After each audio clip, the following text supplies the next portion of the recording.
What up? I'm Dead Heat.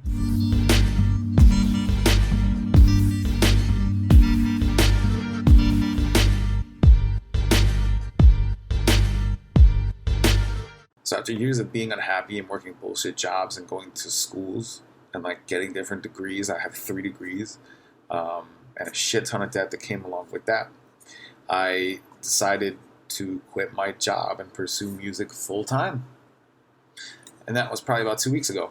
And I feel like it's long overdue. I'm still frightened as fuck because I have bills to pay and I have a mortgage. But I feel like what I'm doing is working. So I wanted to share some of the things that I'm doing with you guys. So this decision didn't come lightly. I've been producing and I've been rapping for about 20 years. And I felt like I put in my 10,000 hours on either side of that spectrum by locking myself away and sacrificing nights and weekends with my friends to just basically sit at home and work on my craft. So if you're just starting out making beats, it's a tremendously long road. It's shorter for others because some people get lucky. Some people have that music theory background, but others like myself do not. Tip number 1 is to be a nerd at what you do. And this applies to any and every industry that you want to conquer. Chuck D gave me this advice a little over a decade ago when I was lucky enough to be sitting in on a panel discussion with him as a part of it. And I asked him what it takes to make it in the music industry. He paused for a second and he thought about it and he's like, yo, be a nerd at what you do. And to my understanding, that meant that it's a mentality and it's a quest for knowledge in that particular topic that you want to do for the rest of your life. And in this case, it was music. So that made the most sense to me. And I apply that now by saying, are you generating enough traffic to your website in organic ways? Are you posting the right way? If you want to know why your beats aren't selling, you got to take an objective look at yourself. And I know that's hard sometimes because egos get in the way and everyone thinks their shit is dope.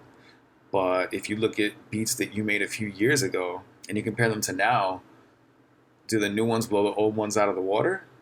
They better. So my advice there is to look around on YouTube, look at tutorials, and see if you can pick up other techniques from other producers. Utilize the advice and start experimenting and figuring out what works for you. Google mixing techniques and really read about all the parameters of like really common things that are in every mix, like an EQ and like a compressor, and know the ratio and what the ratio means, the input, the output, the knee, shit like that. If you really understand what you are doing and the why behind your doing it, then everything will start to click for you and you will see improvement fast. You also have to look at this as a business as much as you love being creative. That means the cut and dry, eyes glazed over in the back of the head, boring side of shit. And you got to be objectively self-analytical and figure out what works for you and what's not working for you. What is working, you got to do more of, which leads me to point number 2, market and promote. You have to get yourself out there. I think Tech9 said it best when he was being interviewed. He's like, if you want to be the mayor of hip hop, you got to basically get out there and, kiss babies and shake hands. And he was referring to touring at like 250 plus days out of the year, which is insane. So what I started doing is, since we have all this amazing technology at our fingertips, I started hitting up people and building my army one by one. I started out with 140 people on my Instagram, and now I'm up to like 5,000 almost. And that's my main platform for selling beats. It's not a ton of people, but a large chunk of it is artists. And it's artists that I've developed relationships with, and it's people that are repeat customers because I've built relationships with them over time. And that's really what it takes, is building relationships with people over time. Sometimes sacrificing certain things and coming down on prices or whatever, and you'll build that longevity with the customer. So Insta works for me as my main platform, that along with my .com and my email list. And you shouldn't be afraid to advertise at all, but you need to test the market of advertising before you find any successful formula. I invest lightly and I see what works, and I do some actual market research and I pay attention to who's being receptive to my ads.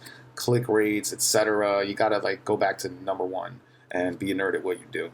You might be looking for a shortcut around the method of marketing and promoting, or you want to pay someone or some entity to do it for you. And I mean, that'll work to a certain extent, but there's nothing like sending a genuine message to someone that you actually listened to and checked out their music and you think that you two will align in terms of production. There's nothing like that. There's nothing like being the other guy on the other end of that who gets the message and he's like, oh shit, that's real dope, man. I appreciate that. Like, you're humbled by that. Most people are humbled by that. You know, I haven't come across a lot of people that are just like, oh, I know. Like, what? Yeah, it's kind of like you actually took the time out of your day to listen to them. So they're going to reciprocate that back to you. So I look at my genre that I've been known to resonate with. I listen and search for artists, and I really give their shit a listen. And if I like them, I will tell them specifically what I like about their end product. I don't even mention at this point that I make beats. It's fairly obvious when you go to my page that I'm a producer because it's, you know, a beat page pretty much on Instagram. I keep the conversation going, and oftentimes they start talking to me about my production. They're like, yo, your beats are hot. Or like, yo, I like this beat.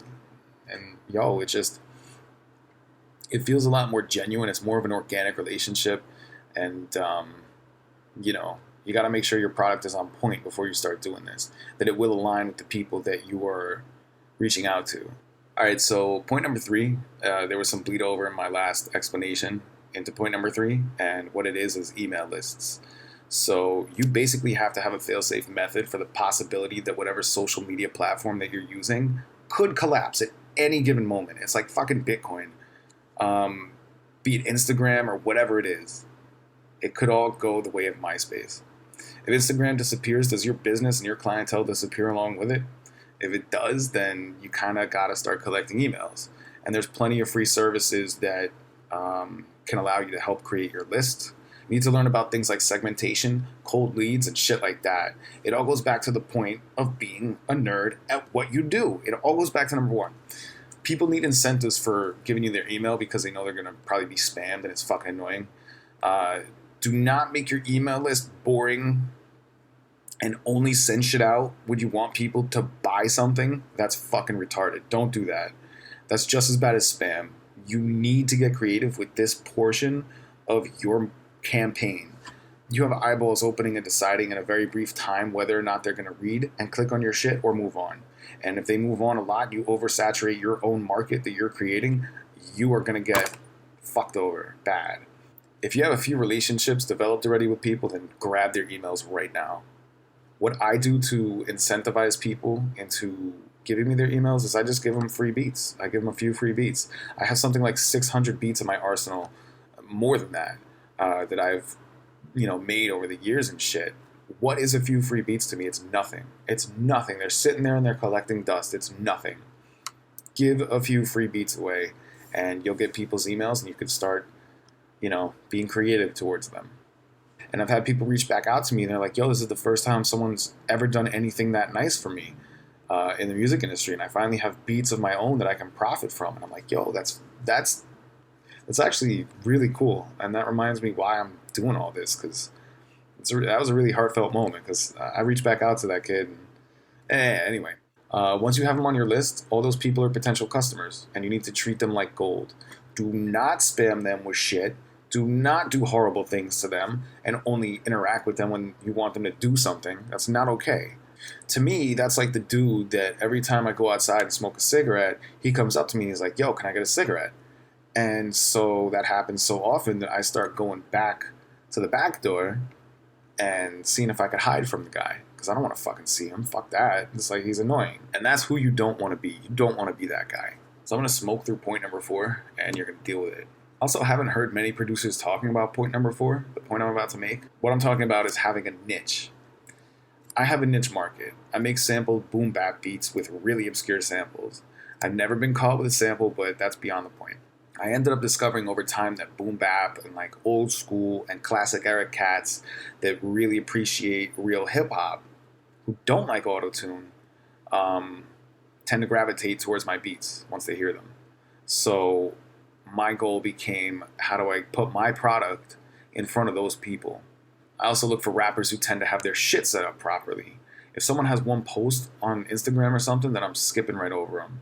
Yeah, it takes time to find them sometimes when you're sifting through a sandbox looking for that one piece of gold, but you're going to generate a lot of better leads this way.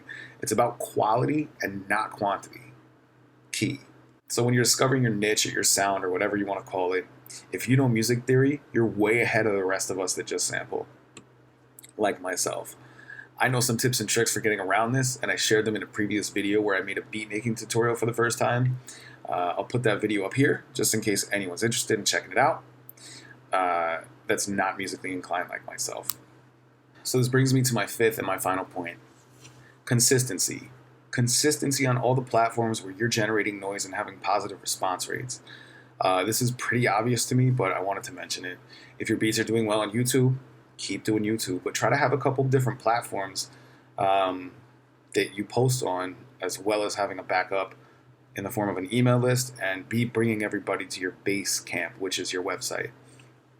If you do well enough and you're consistent enough on certain platforms like YouTube, you could end up monetizing. That's, good extra bread. It's another revenue stream as a producer, and you're not just making money off of beats alone. Consistency also means people are more likely to pay attention to you. If you're always putting out new shit, you're also getting better. People take notice of people that work hard, so that's a good thing too. The number one thing to take away from all this is probably consistency, along with being a nerd at what you do. Following up with artists is key that, have expressed interest in your beats, keeping a list of them and seeing how their projects are coming along. I just networked with a guy who bought an exclusive off of me, and I'm actually really impressed by his skills and what he did with the beat. He turned it around in 2 days, and he's actually out in the city here in New York, and I live just outside of the city. So he invited me to the studio, and I'm going to go next time, and help build that connection, because he's a good dude, and I really like his shit, so I'll be heading out there. And these things are happening because I'm consistent. Even before, when I was working, I was consistent with posting and just talking to people. We manifest our own future, and I feel like I just took control of my entire fucking life by pursuing music, and I couldn't be happier to make $800 this week from music alone. In all fairness, it took me about a week to set up and get fully into this and transition, so that was a week where I made $0. So over the last 2 weeks, I made $400 each week. So yeah.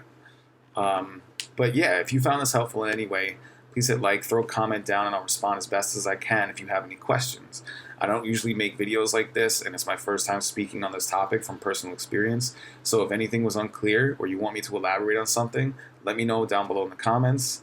But yeah, if I help someone, please do those things for me. Like, subscribe, and all that good shit. All right? I'll talk to you guys soon. Peace.